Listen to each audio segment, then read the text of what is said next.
Hi, it's Angeline here. Welcome to another brand new crafty video with Unity Stamp.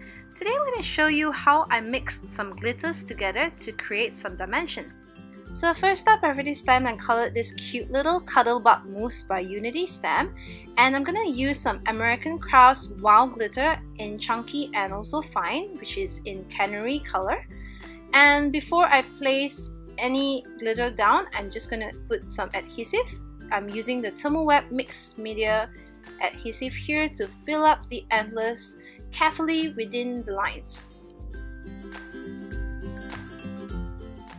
So next I'm grabbing some chunky glitter first to sprinkle on, and then the fine glitter to mix it up. You could use any glitter here just as long as it has different consistency to create the dimension here. Just check out how pretty that is. So here's how my finished card looks like. I hope you enjoyed this quick little technique and do try it out for yourself. Thanks for watching. Bye!